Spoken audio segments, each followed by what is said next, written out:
Story time again. In November of 2023, I spent 3 weeks in Laos. It wasn't my all-time favorite country, but I think it's super underrated and I absolutely loved my time there.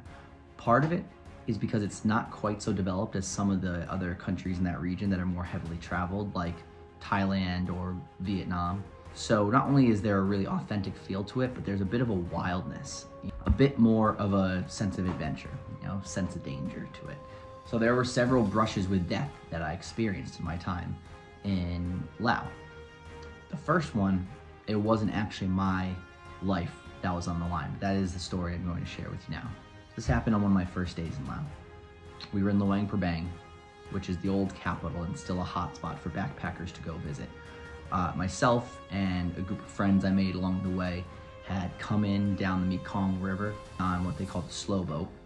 And this was our first full day in Laos together. One of the main draws of Luang Prabang are two waterfalls in the nearby region. So we piled into two tuk-tuks, which were really just pickup trucks with bench seating in the back, rode out maybe 45 minutes on the really rough, really brutal Laos roads to Quang Si, which is one of my favorite waterfalls I've seen in all of my travels. So we get to Quang Si.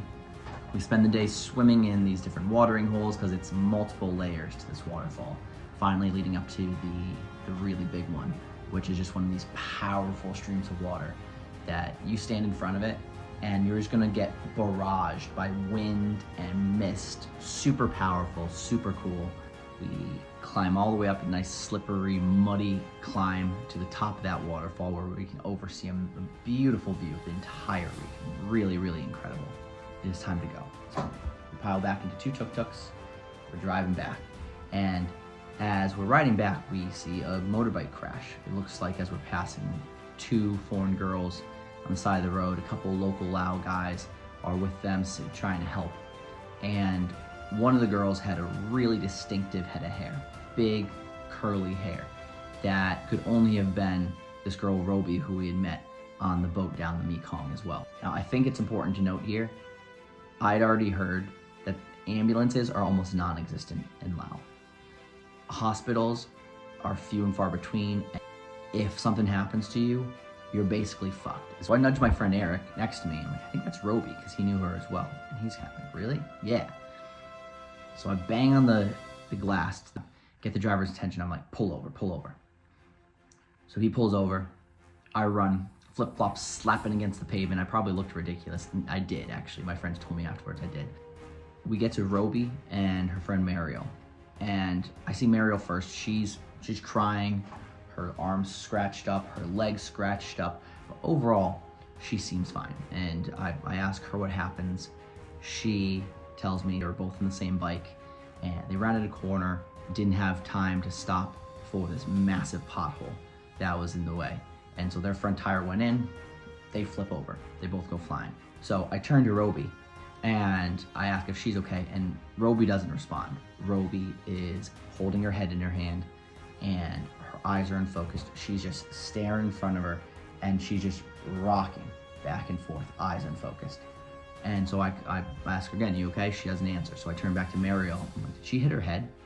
And Mariel's crying still. She just kind of sputters out. She landed on her face.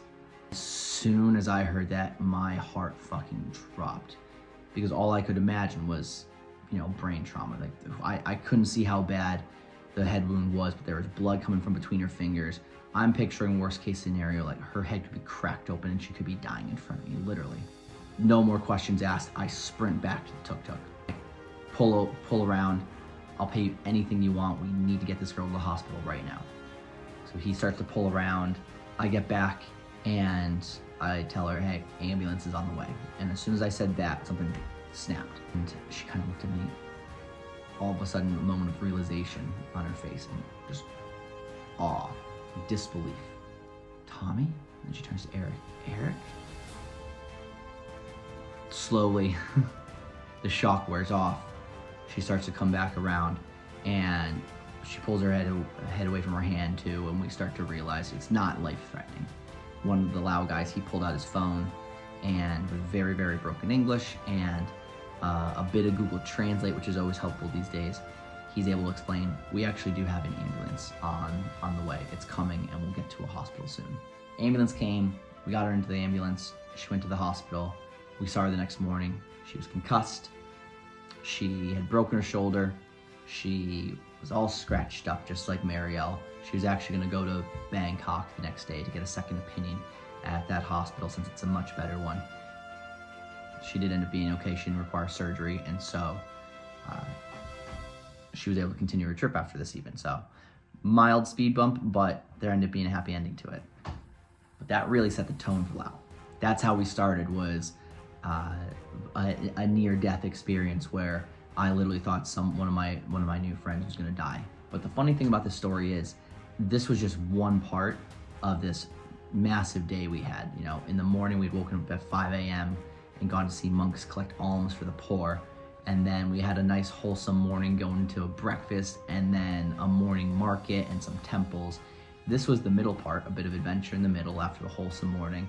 And then later on we went back, we all got dinner at this big night market, did a bunch of beer lao, and ended up going out to the bowling alley, which is where everyone goes because it's the one place that'll stay open late.